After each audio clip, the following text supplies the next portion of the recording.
জন্য শারীরিক মানসিক সুস্থতা, নেককার স্ত্রী, পুণ্যবান সন্তান সবকিছু মিলিয়েই আমাদের রিজিক, আমরা এটাকে রিজিক বলবো। বিশ্বনবী সাল্লাল্লাহু আলাইহি ওয়াসাল্লাম তার একটি হাদিসের মধ্যে বলেছেন, রিজিকের সর্বোচ্চ স্তর হচ্ছে শারীরিক ও মানসিক সুস্থতা। The higher level of sustenance is physical and mental fitness. শারীরিক ও মানসিক সুস্থতা। আপনার কাছে লক্ষ কোটি টাকা থাকতে পারে, আপনার যদি শরীর সুস্থ না থাকে, আপনি যদি অসুস্থ হয়ে যান, তাহলে কিন্তু সেই টাকা পয়সার কোনো মূল্য নেই, সব ভ্যালুহীন। চলো বলেন ঠিক কিনা?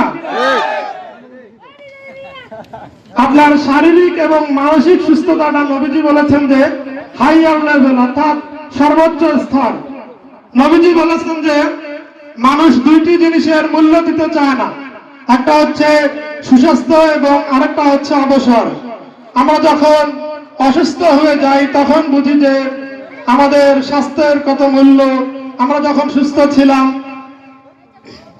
একজন অসুস্থ মানুষকে বলবেন যে ভাই আপনাকে আমি লক্ষ কোটি টাকা দিব, আপনার সুস্থতার মূল্যটা আমাকে দেন, তো তিনি বলবেন যে ভাই লক্ষ কোটি টাকার চেয়ে আমার সুস্থতার মূল্যটাই আমার কাছে বেশি। এবং আমরা যখন কাজের মধ্যে সুপার বিজি হয়ে যাই তখন আমরা বুঝি যে আমাদের অবসরের কতটা মূল্য। এবং বিশ্বনবী সাল্লাল্লাহু আলাইহি ওয়াসাল্লাম রিজিকের সর্বোত্তম স্তর বলেছেন পুণ্যবান স্ত্রী এবং নেককার সন্তান। The best level of sustenance is pious wife and children. আপনার স্ত্রী যদি নেককার হয় এবং সন্তান যদি নেককার হয়, তাহলে আপনার দুনিয়াতেই আপনি একটা জান্নাত পেয়েছেন। You get a piece of paradise in দুনিয়া। আপনি দুনিয়াতেই সেই জান্নাত খুঁজে পেয়েছেন। কারা বলেন ঠিক কিনা? যুবকরা আওয়াজ দাও ঠিক কিনা? বিশ্বনবী সাল্লাল্লাহু আলাইহি ওয়াসাল্লাম বলেছেন, আমি খাদিজাকে নিয়ামত হিসেবে পেয়েছি। আমার জীবনে খাদিজার চেয়ে অন্য কোন নিয়ামত বেশি প্রভাব ফেলে নাই। বিশ্বনবী খাদিজাকেই নিয়ামত হিসেবে পেয়েছেন। বিশ্বনবী সাল্লাল্লাহু আলাইহি ওয়াসাল্লাম আরেকটি হাদিসের মধ্যে বলেছেন, আপনি জানলে অবাক হবেন, রিজিকের পরিপূর্ণ স্তর তিনি বলেছেন মহান আল্লাহর সন্তুষ্টি।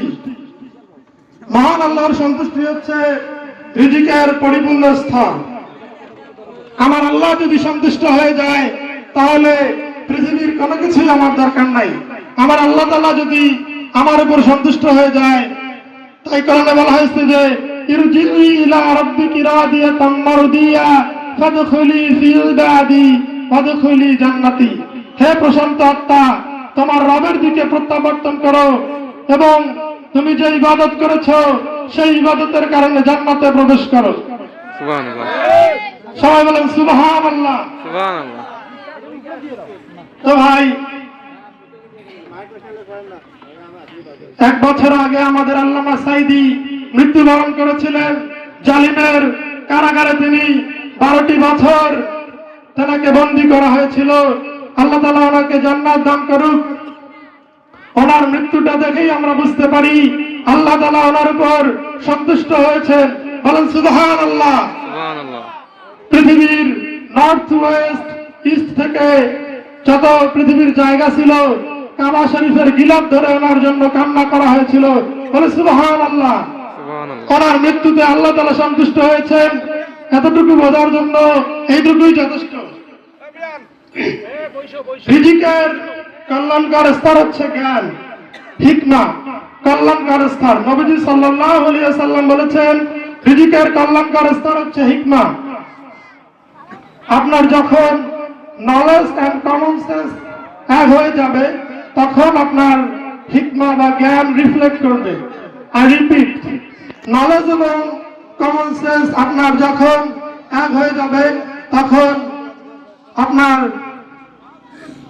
নলেজে বা হিকমায় রূপান্তরিত হবে। কখন কি বলতে হয়, কোথায় কি বলতে হয়, কাকে কি বলতে হয়, সবকিছুই কিন্তু নলেজ বা জ্ঞানের মধ্যে পড়ে। তাই